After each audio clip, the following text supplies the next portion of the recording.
It started as just another hot day in Europe, but by midday, roads were melting, birds were dropping from the skies, and cities, centuries old, felt like they were cracking under a sun that refused to blink. Across Spain, thermometers shattered previous records, 53 degrees Celsius in Cordoba, while schools closed across Italy as power grids buckled. And this wasn't just a Southern Europe crisis. Even Sweden reported temperatures above 40 degrees Celsius, something unseen in modern times. In France, Paris turned into a furnace where metro tunnels became heat traps, and homeless shelters were forced to turn people away.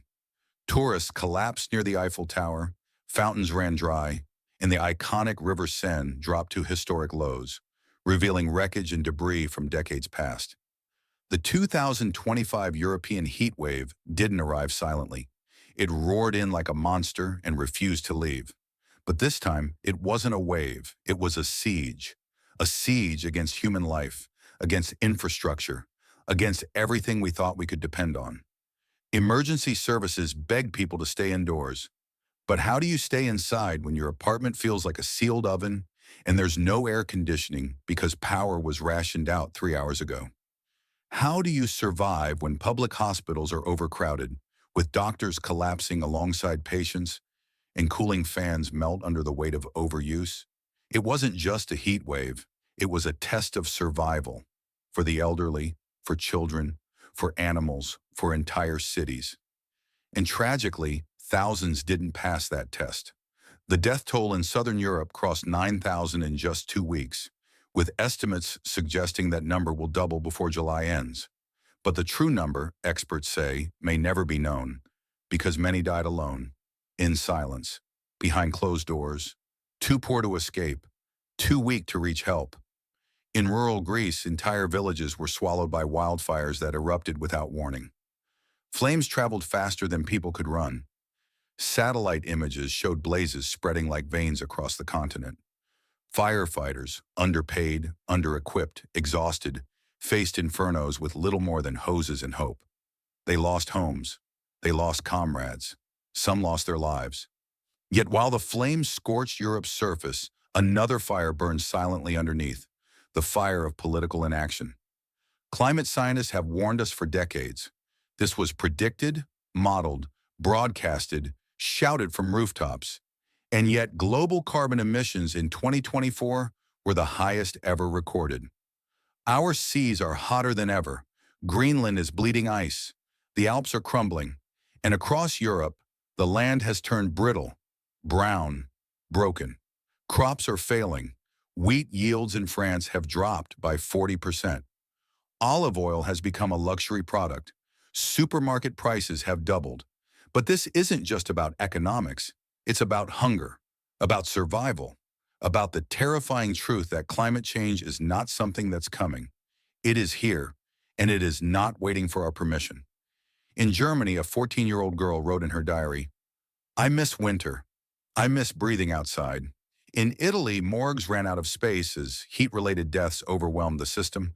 In Portugal, thousands of families are now climate refugees, leaving scorched towns to find safety in cooler northern regions, only to be told there's no housing available. Meanwhile, governments scramble, not to solve the crisis, but to manage headlines.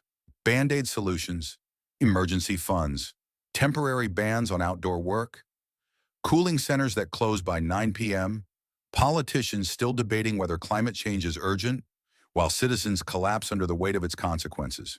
Can you imagine a Europe where going outside for more than 10 minutes becomes dangerous? Where food must be imported from climate-safe zones? Where tourist industries collapse because it's just too hot to visit? That world isn't decades away. It's in front of us. Yet we still hesitate to act. Still fund fossil fuel expansion. Still ignore the scientists. Still gamble with life, generation after generation. But not everyone is silent. In Amsterdam, activists hold vigils in 40 degrees Celsius heat to demand reform. In Barcelona, residents have taken over abandoned buildings, turning them into underground climate shelters. In Oslo, school children refuse to attend class until the government declares a climate emergency. The youth are rising. The question is, will anyone in power listen? We're at a crossroads. One path leads to adaptation, reform, resilience, and the painful but possible restructuring of how we live, build, farm, travel, and lead. The other path leads straight into the fire.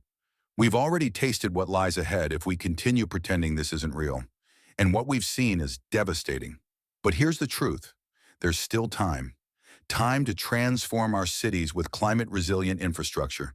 Time to pass enforceable laws that protect workers and limit emissions.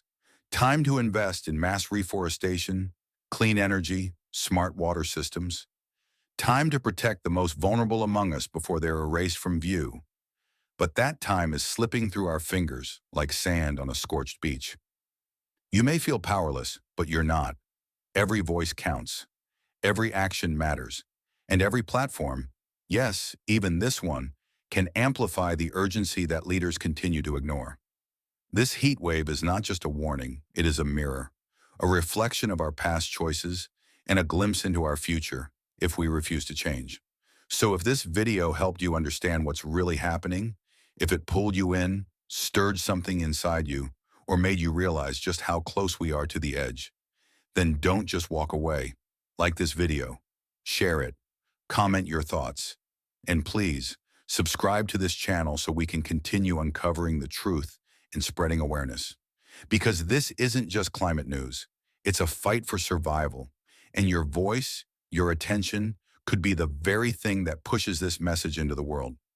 The 2025 heatwave crisis isn't just a record-breaking event, it's a final call. And the world can no longer afford to hit snooze